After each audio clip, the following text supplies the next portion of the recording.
Hello నమస్తే.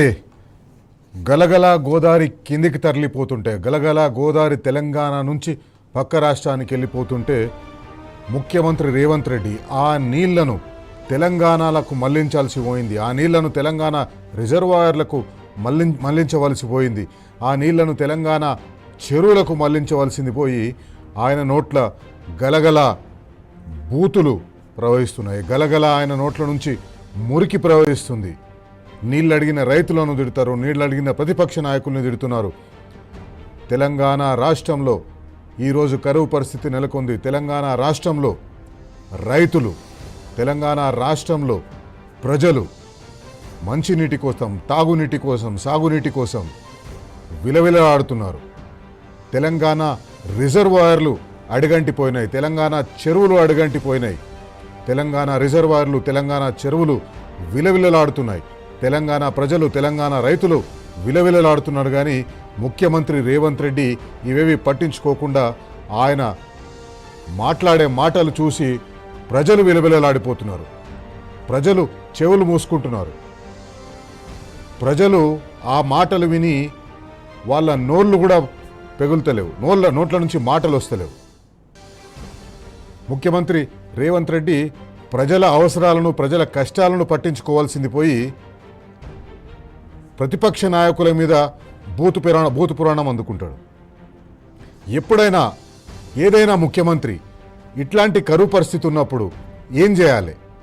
కరువు మీద మీటింగ్లు పెట్టాలి, లేకపోతే మంత్రివర్గం సభ్యులతోటి మీటింగ్ పెట్టాలి, ఒక మంత్రివర్గ ఉపసంఘాన్ని ఏర్పాటు చేయాలి. మంత్రివర్గ ఉపసంఘాన్ని ఏర్పాటు చేసి ఆ నీళ్లు ఎట్లా తీసుకురావాలి? గోదావరిలో మొన్నటిదాకా నీళ్లు బాగానే వస్తుండే, ఇప్పుడు ఆ గోదావరిలో కూడా నీళ్లు తగ్గిపోయినాయి.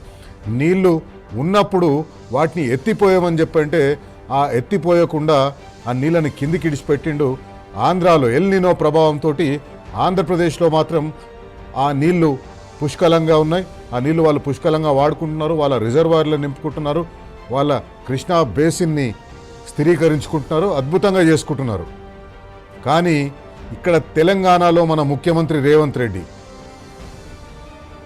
మీటింగ్లు పెడితే చాలు భూత పురాణం అందుకుంటాడు. ఆ మీటింగ్లలో ఆయన మాట్లాడే మాటలు తెలంగాణ ప్రజలు వినాలంటేనే కింద మీద అవుతున్నారు. తెలంగాణ ప్రజలు ఆ మాటలు విని ఈయననా మన ముఖ్యమంత్రి, ఈయననా మనం ఎన్నుకున్నది, ఈయననా తెలంగాణ రాష్ట్రం గురించి మాట్లాడుతున్నది, ఈయననా తెలంగాణ రాష్ట్రాన్ని ఎప్పుడైతే తెలంగాణ రాష్ట్రం ఏర్పడ్డ తర్వాత అన్ని రంగాల్లో అద్భుతంగా రాణించిన తెలంగాణని ఈరోజు ముఖ్యమంత్రి రేవంత్ రెడ్డి దేశంలో ఏ ఇతర ముఖ్యమంత్రి కూడా వాడని భాష, దేశంలో ఏ ఇతర మంత్రులు, ముఖ్యమంత్రులు పక్కన పెట్టండి, మంత్రులు, ప్రతిపక్ష నాయకులు ఎవరు మాట్లాడని భాష, ఎవరు వాడని భాషని ముఖ్యమంత్రి రేవంత్ రెడ్డి ఈరోజు తెలంగాణలో గొంతిప్పి అడుగుతున్న ఒకే ఒక్క ప్రతిపక్ష పార్టీ, ఆ ప్రతిపక్ష పార్టీ మీద ఆయన భూత పురాణం అందుకుంటున్నాడు.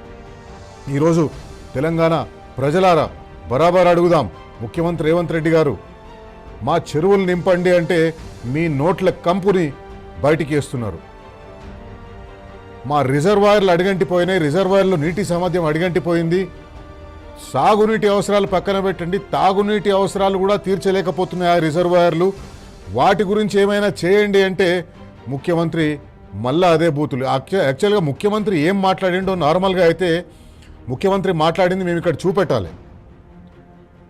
కానీ ఆయన మాట్లాడిన మాటలు, ఆయన మాట్లాడే భాష, ఆయన ఉపయోగించే పదాలు సామాన్యంగా టీవీలు అందరి ఇళ్లలో డ్రాయింగ్ రూమ్లో ఉంటాయి. ఆ డ్రాయింగ్ రూమ్లో వాళ్ళు టీవీలు చూస్తున్నప్పుడు వాళ్ళతో పాటు వృద్ధులు, పిల్లలు, మహిళలు వీళ్ళందరూ కూడా చూస్తుంటారు. కానీ ఆ మాటలు ఒకవేళ మేము ఇక్కడ చూపిస్తే మా టీ న్యూస్ లెవెల్ పడిపోతుంది, టీ న్యూస్ క్రెడిబిలిటీ పడిపోతుంది. అందుకే ఆ మాటలు మీకు చూపిస్తలేము. అంత బూతు మాటలు మాట్లాడతాడు, అంత భయంకరంగా విషం జిమ్ముతుంటాడు. నోరు తెరిస్తే చాలు చంపే భాష, సచ్చే భాష ఇదే వస్తుంటుంది. ముఖ్యమంత్రి రేవంత్ రెడ్డి గారికి యాక్చువల్గా అసలు తెలుసో తెలియదో తెలంగాణలో రిజర్వాయర్ల పరిస్థితి ఏంది, తెలంగాణలో నీళ్లు ఎట్లా ఉన్నాయి, తాగునీటి అవసరాల కోసమైనా ఉన్నాయా? రాబోయే 2-3 నెలల్లో వర్షాలు పడకపోతే తాగునీటి అవసరాల కోసమైనా, తాగునీటి అవసరాలు తీర్చే నీళ్ళైనా మన దగ్గర ఉన్నాయా? లేకపోతే ఎట్లా, ఏం చేయాలి? వర్షాలు పడకపోతే భూగర్భ జలాలు కూడా ఇంకిపోతాయి, బోర్లు కూడా పనిచేయవు. మరొక పక్క హైడల్ విద్యుత్ ఉత్పత్తి తగ్గిపోయింది.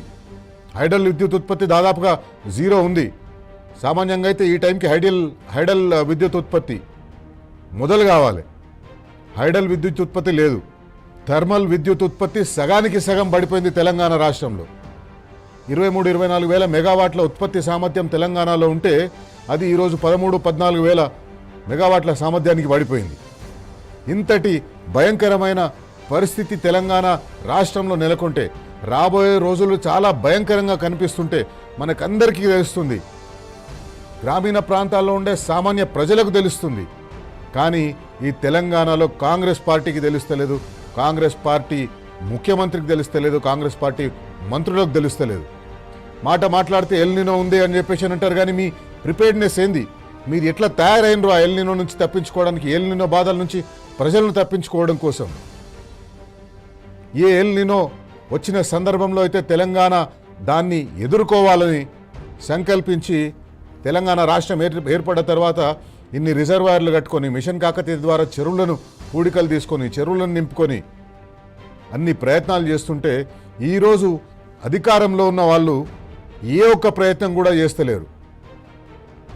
ఎంతసేపు కమిషన్లు వచ్చే పనులు తప్పిస్తే ప్రజల కన్నీళ్లు తుడిచే పనులు మాత్రం చేస్తలేరు. అందుకే ఒకసారి మనం ఈ రిజర్వాయర్ల లెవెల్ చూద్దాం. గోదావరి బేసిన్లో చూద్దాం. ముందు గోదావరి బేసిన్లో డెడ్ స్టోరేజ్కి చేరుకున్నాయి దాదాపు అన్ని రిజర్వాయర్లు, అన్ని చెరువులు డెడ్ స్టోరేజ్ చేరుకున్నాయి. శ్రీరామ్ సాగర్ పూర్తి నీటి సామర్థ్యం 90.31 టీఎంసీ ఉంటే ప్రస్తుతం అక్కడ మనం వాడుకోదగ్గ నీళ్లు 0.28 టీఎంసీలు మాత్రమే. 90.31 టీఎంసీల దాన్ని పూర్తి సామర్థ్యం అయితే మనం వాడుకోదగ్గది 0.28 టీఎంసీలు మాత్రమే. అంటే ఎంత అడుగంటిపోయినాయో చూడండి. అక్కడ నీళ్లు లేవు. తాగునీటికి నీళ్ళు ఇద్దామంటే కూడా కరువు వస్తే రేపు పొద్దున ఒక 15-20 రోజులు అయిన తర్వాత. ఎందుకంటే వర్షాలు పడకపోతే ఆ నీరు ఇంకా ఇంకిపోతుంటుంది. ఎండలు ఇట్లనే ఉంటే ఆ నీరు ఆవిరైపోతుంటుంది, తగ్గిపోతుంది. 0.28 టీఎంసీల కంటే కిందికి వచ్చే అవకాశం ఉంటుంది. అట్లాగే శ్రీపాద ఎల్లంపల్లి ప్రాజెక్ట్ పూర్తి సామర్థ్యం 20.17 టీఎంసీలు ఉంటే ప్రస్తుతం అక్కడ మనం వాడుకోదగ్గ నీటి నిల్వలు 4.54% మాత్రమే ఉన్నాయి. అంటే అక్కడనే కొంచెం బాగుంది ఎల్లంపల్లి దగ్గరనే. అందుకే బీఆర్ఎస్ పార్టీ చెప్పింది కన్నేపల్లి దగ్గర మీరు నీళ్ళు ఎత్తిపోయండి, రిజర్వాయర్లను నింపండి అంటే వీళ్ళు వాటిని నింపకుండా భద్రాచలం కొట్టుకపోతుంది, రాముడు కొట్టుకపోతాడు, ఇట్లాంటి దుర్మార్గమైన మాటలు మాట్లాడుతుంటాడు. మిడ్ మానేరు పూర్తి సామర్థ్యం 25.87 టీఎంసీ, అక్కడ ఉన్నది 1.17 టీఎంసీ. అంటే అది కూడా అడగంటిపోయింది, అక్కడ కూడా నీళ్లు లేవు. లోవర్ మానేరు పూర్తి సామర్థ్యం 24.07 టీఎంసీ అయితే అక్కడ ఇప్పుడు మనం వాడుకోదగ్గ నీటి విలువలు ఎల్ఎండి అంటారు, లోవర్ మానేరు డ్యామ్, అక్కడ మనం వాడుకోదగ్గ నీటి నిల్వ 3.60 మాత్రమే ఉంది. ముఖ్యమంత్రి రేవంత్ రెడ్డి గారు ఈ లెక్కలు చూడండి. ఈ లెక్కలు మీకు అధికారులు ఇచ్చినా కూడా మీరు చూస్తుంటారు. ఉత్తమ్ కుమార్ రెడ్డి గారు ఈ లెక్కలు చూడండి, మీరే చూడాలి ఈ లెక్కలన్నీ. ఇది పరిస్థితి. అగ్రికల్చర్ మినిస్టర్ తుమ్మల నాగేశ్వరరావు గారు, వ్యవసాయ శాఖ మంత్రి తుమ్మల నాగేశ్వరరావు గారు, మీరు కూడా చూడండి వీటి పరిస్థితి మీరు చూసి ఏమైనా చేయండి ప్రజల కోసం. విలవిలలాడిపోతున్నారు, అల్లాడిపోతున్నారు. సింగూరు జలాశయం పూర్తి సామర్థ్యం, సింగూరు నుంచి హైదరాబాద్కు మంచినీళ్ళు వచ్చే ఏర్పాటు ఉంది. సింగూరు జలాశయం పూర్తి సామర్థ్యం 29.91 టీఎంసీలు అయితే ఇప్పుడు అక్కడ మనం వాడుకోదగ్గది 3.66 టీఎంసీలు. అంటే ఒక 15-20 రోజుల మట్టుకే తాగునీటి అవసరాలు తీర్చగలిగే వాటర్ లెవెల్ అక్కడ ఉంటుంది. ఆ తర్వాత అది కూడా ఉండదు. నిజాం సాగర్ పూర్తి సామర్థ్యం 17.80 టీఎంసీలు అయితే అక్కడ మనం వాడుకోదగ్గ నీళ్లు ఏం లేవు, 0.63 టీఎంసీ. అంటే ఏం లేనట్టే అక్కడ. నిజాం సాగర్ ఎండిపోయింది. నిజాం సాగర్లో క్రికెట్ ఆడుకోవచ్చు, పోయి నిజాం సాగర్లో పిల్లలు పోయి కబడ్డీ ఆడుకోవచ్చు. కడెం ప్రాజెక్టు పూర్తి సామర్థ్యం 7.60 టీఎంసీలు అయితే ప్రస్తుతం వాడుకోదగ్గ నీటి నిల్వలు 0.22 టీఎంసీ. అంటే అది కూడా అడుగంటిపోయింది, అది కూడా ఎండిపోయింది. దానివల్ల కూడా ఇప్పుడు మనం దాని మీద ఏం ఆశలు పెట్టుకోలేం, మనకు ఏ రకమైన ఉపయోగం కూడా అక్కడ ఉండదు. కృష్ణా బేసిన్లో ఒకసారి చూద్దాం. కృష్ణా బేసిన్ అంటే మొత్తానికి పాలమూరు, రంగారెడ్డి, నల్గొండ జిల్లా. ఈ 3 జిల్లాలకు కృష్ణా బేసిన్ మీద ఆధారపడి ఉంటాయి. నాగార్జున సాగర్లో పూర్తి సామర్థ్యం 312.04 టీఎంసీలు ఉంటే ప్రస్తుతం అక్కడ మనం వాడుకోదగ్గ నీటి నిల్వలు 6.1 టీఎంసీ. అంటే అక్కడ కూడా అడగంటిపోయినాయి, అక్కడ కూడా నీళ్లు లేవు మనకు. శ్రీశైలం జలాశయం వల్ల తెలంగాణకు పెద్ద ఉపయోగం లేదు, ఎందుకంటే అక్కడ నుంచి మనం నీళ్లు తీసుకునే పరిస్థితి లేదు. శ్రీశైలం జలాశయం పూర్తి సామర్థ్యం 215.8 టీఎంసీలు ఉంటే ప్రస్తుతం అక్కడ 4.3 టీఎంసీలు మాత్రమే ఉన్నాయి. శ్రీశైలం ప్రధానంగా తెలంగాణకు ఉపయోగపడేది విద్యుత్ ఉత్పత్తి కోసం. అక్కడ విద్యుత్ ఉత్పత్తి చేసే పరిస్థితి లేదు, ఎందుకంటే 4.3 టీఎంసీలు మాత్రమే ఉన్నాయి. జూరాలలో పూర్తి సామర్థ్యం 9.66 టీఎంసీలు అయితే అక్కడ ప్రస్తుతం వాడుకోదగ్గది 1.66 టీఎంసీలు మాత్రమే. అంటే అక్కడ కూడా అడుగంటిపోయినాయి, అక్కడ కూడా నీళ్లు లేవు. కోయిల్ సాగర్ పూర్తి సామర్థ్యం 3.9 టీఎంసీలు ఉంటే ప్రస్తుతం అక్కడ 0.45 టీఎంసీలు మాత్రమే ఉన్నాయి. 0.45 టీఎంసీలు అంటే అక్కడ నుంచి ఒక చుక్క నీరు మనం వాడుకోలేం. సాగునీరుకు పక్కన పెట్టండి, తాగునీరు కూడా వాడుకోలేని పరిస్థితి అక్కడ. శంకర సముద్రం పూర్తి సామర్థ్యం 1.95 టీఎంసీలు ఉంటే అక్కడ 0.25 టీఎంసీలే ఉన్నాయి. ఇంకా 15-20 రోజుల పరిస్థితి ఇట్లనే ఉంటే అది 0.05 టీఎంసీకి వచ్చేస్తుంది. 0.05 అంటే ఏముండదు అక్కడ, గేట్ల దగ్గర పోయి పిల్లలు ఆటలు ఆడుకోవచ్చు, అట్లా ఉంటుంది. మూసీ ప్రాజెక్టు పూర్తి సామర్థ్యం నల్గొండ జిల్లాకు సంబంధించింది. మూసీ ప్రాజెక్టు పూర్తి సామర్థ్యం 4.46 టీఎంసీలు ఉంటే అక్కడ 0.58 టీఎంసీలు మాత్రమే ఉన్నాయి. భీమా పూర్తి సామర్థ్యం 3.12 టీఎంసీ ఉంటే ప్రస్తుతం వాడుకోదగ్గ నీళ్లు అక్కడ 0.3 టీఎంసీలు మాత్రమే ఉన్నాయి. ఇవన్నీ అడుగంటిపోయినాయి, ఈ రిజర్వాయర్లు అన్నీ అడుగంటిపోయినాయి. మన కాళేశ్వరంది తీసుకుందాం ఒకసారి. కృష్ణా బేసిన్ అయిపోయింది, గోదావరి బేసిన్ అయిపోయింది. ఏ కాళేశ్వరం ప్రాజెక్ట్ అయితే నీళ్లు ఎత్తిపోసి గోదావరి పారని ప్రాంతాలకు కూడా గోదావరిని తీసుకుపోయే పథకం ఉందో ఆ పథకంలో మనం ఒకసారి ఆ లెవెల్ చూద్దాం. కాళేశ్వరం పరిధిలో అన్ని జలాశయాల్లో నీళ్లు అడుగంటిపోయినాయి. Lakshmi barrage, Saraswati barrage, Parvati barrage, ఈ 3 దగ్గర చుక్క నీళ్లు లేవు, ఎండిపోయినాయి, ఇసుకలు కనిపిస్తున్నాయి మనకు. అట్లాగే మల్లన్న సాగర్ పూర్తి సామర్థ్యం ఏ కాళేశ్వరం ప్రాజెక్టులో భాగంగా అయితే మనం మల్లన్న సాగర్, కొండపోచమ్మ సాగర్, రంగనాయక సాగర్, అనంతగిరి రిజర్వాయర్లు మనం నిర్మించుకున్నామో ఆ రిజర్వాయర్ల పరిస్థితి ఏంటంటే మల్లన్న సాగర్ పూర్తి సామర్థ్యం 50 టీఎంసీలు, ప్రస్తుతం ఉన్న నీటి నిల్వ 12.5 టీఎంసీలు, అంటే 25% మాత్రమే ఉన్నాయి అక్కడ. మల్లన్న సాగర్ నుంచి మనము నీళ్ళు తెచ్చుకోవాలి హైదరాబాద్ తాగునీటి అవసరాలు తీర్చాలంటే మీరు ఇంతకుముందు చూసినాం మనం. కృష్ణా నది ఎక్కడైతే నాగార్జున సాగర్ ఉందో నాగార్జున సాగర్లో అక్కడ నీటి నిల్వ 6.1 టీఎంసీ మాత్రమే ఉంది. కొన్ని రోజులైతే అక్కడ నుంచి నీళ్లు తీసుకోలేము, మల్లన్న సాగర్ నుంచే మనం నీళ్లు తీసుకోవాలి, కానీ అక్కడ కూడా 12.5 టీఎంసీలే ఉన్నాయి. కొండపోచమ్మ సాగర్ పూర్తి సామర్థ్యం 15 టీఎంసీలు అయితే అక్కడ 3.8 టీఎంసీలు ఉన్నాయి. వాస్తవానికి మనం ఒకవేళ గోదావరిలో పారిన నీళ్ళని ఎత్తిపోసుకుని ఉంటే ఇవన్నీ కూడా పూర్తి సామర్థ్యంగా ఉండే రిజర్వాయర్లుగా ఉండేటివి, కానీ మనం ఎత్తిపోయలేదు. కాళేశ్వరంని బద్నాం చేయాలని చెప్పి ఆ నీళ్ళని కిందికి ఇడిచిపోయేటట్టు చేసింది, కానీ పైకి ఎత్తిపోయాలని ఆలోచన లేదు. పైకి ఎత్తిపోసి తెలంగాణ రైతులను, తెలంగాణ ప్రజలను, తాగునీటి కోసం అల్లాడుతున్న తెలంగాణ ప్రజలను ఆదుకోవాలనే సోయి లేదు. రంగనాయక సాగర్ పూర్తి సామర్థ్యం 3.5 టీఎంసీలు. రంగనాయక సాగర్ పూర్తి సామర్థ్యం 3.5 టీఎంసీలు అయితే అక్కడ ప్రస్తుతం ఉన్న నీటి నిల్వ 1.2 టీఎంసీలు మాత్రమే. అట్లాగే అనంతగిరి రిజర్వాయర్ సామర్థ్యం 3.50 టీఎంసీలు అయితే అక్కడ 0.85 టీఎంసీలు ఉన్నాయి. వాస్తవానికి ఇవన్నీ కూడా మనం అక్కడి నుంచి నీళ్ళు ఎత్తిపోసుకుని ఉంటే, మనము గోదావరి నీళ్ళు ఎత్తిపోసుకుంటే, కళ్యాణనగర్ కన్నేపల్లి పంప్ హౌస్ దగ్గర నీళ్లు మనం ఎత్తిపోసుకుని ఉంటే ఆ ఎత్తిపోతల పథకం ద్వారానే ఈ రిజర్వాయర్లన్నీ కూడా దాదాపు పూర్తి సామర్థ్యం గల రిజర్వాయర్లుగా మనం అక్కడ నీళ్లు నిలుపుకునే అవకాశం ఉంది, కానీ చేయలేదు. కేవలం కాళేశ్వరం కూలిపోతే కాళేశ్వరం వల్ల ఉపయోగం లేదు అని చెప్పి ప్రతిపక్ష పార్టీని బద్నాం చేసేందుకు మాత్రమే తెలంగాణలో కాంగ్రెస్ పార్టీ ప్రభుత్వం చేస్తుంది, కానీ ప్రజల మీద ప్రేమ లేదు, రైతుల మీద ప్రేమ లేదు, తెలంగాణ తాగునీటి కోసం అల్లాడుతున్న తెలంగాణ ప్రజల మీద ప్రేమ లేదు. అందుకే ఈరోజు మన కార్యక్రమం ద్వారా బరాబర్ అడుగుదాం ముఖ్యమంత్రి రేవంత్ రెడ్డిని తెలంగాణలో వ్యాపారాలు చేసుకుంటున్న రెవెన్యూ శాఖ మంత్రిని. ఏ గృహ నిర్మాణం అయితే ఆయన చేతిలో పెట్టుకున్నాడో ఆ గృహ నిర్మాణ దాంట్లో ఆయన అపార్ట్మెంట్లు, కొత్త కొత్త అపార్ట్మెంట్లు, పెద్ద పెద్ద అపార్ట్మెంట్లు గత 2 సంవత్సరాలుగా వాళ్ళ అధికారంలోకి వచ్చిన 2 సంవత్సరాలుగా రాఘవ కన్స్ట్రక్షన్స్ కడుతున్న అనేక అపార్ట్మెంట్లు పూర్తయిపోయినాయి. ఆ అపార్ట్మెంట్లు పూర్తయిపోయినాయి, అమ్ముకున్నారు. కానీ తెలంగాణ రైతులకు నీళ్ళిచ్చే ప్రాజెక్టులు మాత్రం ఒక్క అడుగు ముందలకేయలేదు, తట్టెడు మత్తెత్తలేదు. వాళ్ళ ప్రాజెక్టులు మాత్రం పూర్తయిపోతున్నాయి. ప్రజలను మభ్యపెడుతందుకోసం హైదరాబాద్లో క్యూర్ పరిధిలో ఇందిరమ్మ ఇండ్లని కొత్త డ్రామాకు తెరలేపిండ్రు.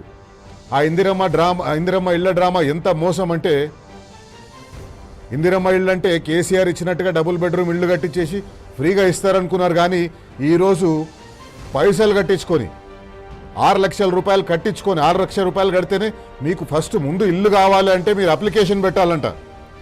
అప్లికేషన్కు 10,000 రూపాయలు తీసుకుంటారంట. ఆ అప్లికేషన్ పెట్టాలంటే రిజిస్ట్రేషన్ చేసుకోవాలి.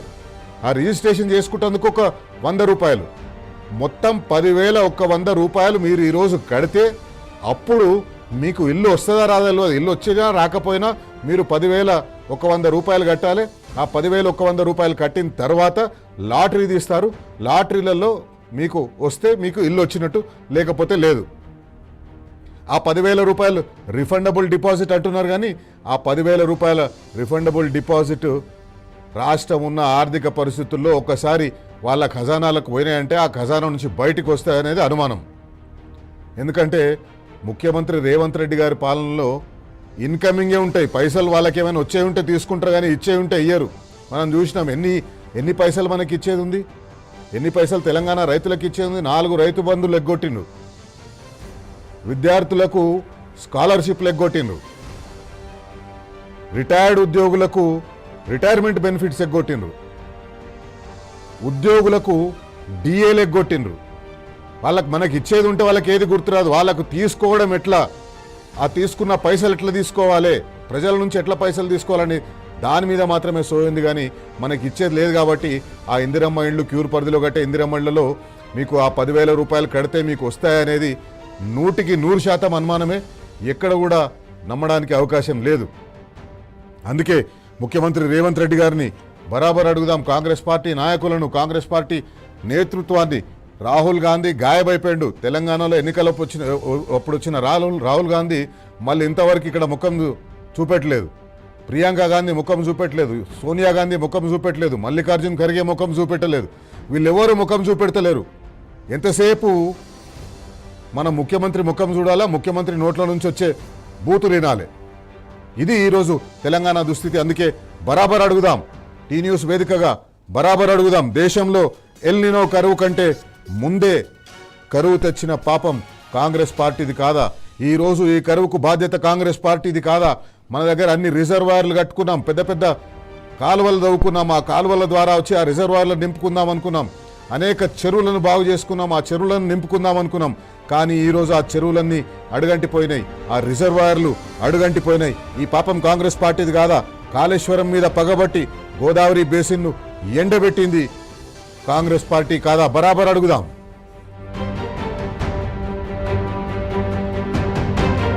ముఖ్యమంత్రి రేవంత్ రెడ్డి గారు బీఆర్ఎస్ పార్టీ అలర్ట్ చేసింది, టీ న్యూస్ మిమ్మల్ని అలర్ట్ చేస్తుంది. కరువుతో పాటు కరెంటు సమస్య కూడా ముంచుకొస్తుంది. కరెంటు సమస్య ఆల్రెడీ ముంచుకొచ్చింది. హైదరాబాద్లో అప్రకటిత కరెంటు కోతలు నడుస్తున్నాయి. రోజుకు 2 నుంచి 3 గంటల పాటు కరెంటు పోతున్నాయి. లో వోల్టేజ్ సమస్య వస్తుంది. ఇళ్లలో ఉండే ఎలక్ట్రానిక్ ఎక్విప్మెంట్ కాలిపోయే పరిస్థితి వస్తుంది. ముఖ్యమంత్రి రేవంత్ రెడ్డి గారు, ప్రజలను మీరు ఇంతగా కష్టపెడుతున్నారు, ఖచ్చితంగా మూల్యం చెల్లించాలని ఉంటుంది. రానున్న విద్యుత్ సంక్షోభాన్ని ముఖ్యమంత్రి గారు ఎట్లా ఎదుర్కోవాలనే సోయి మీకు ఉందా? బరాబర్ అడుగుదాం. సాగునీళ్లు, తాగునీళ్ల కోసం జనం తనలాడుతుంటే వాటి గురించి, ఆ సమస్యలు ఎట్లా తెలుస్తారో చెప్పవలసింది పోయి మీరు బూతులు మాట్లాడుతున్నారు. మీరు వేదికలెక్కి అడ్డగోలు మాటలు మాట్లాడుతున్నారు. పత్రికలు రాయలేని భాషలు, టీవీల్లో చూపించలేని భాషలు మీరు మాట్లాడుతున్నారు. మీ బూతు పురాణాలతో ప్రజల సమస్యలు తీరుతాయా? ప్రజలకు తాగునీళ్ళు వస్తాయా? ప్రజలకు సాగునీళ్ళు వస్తాయా? బరాబర్ అడుగుదాం.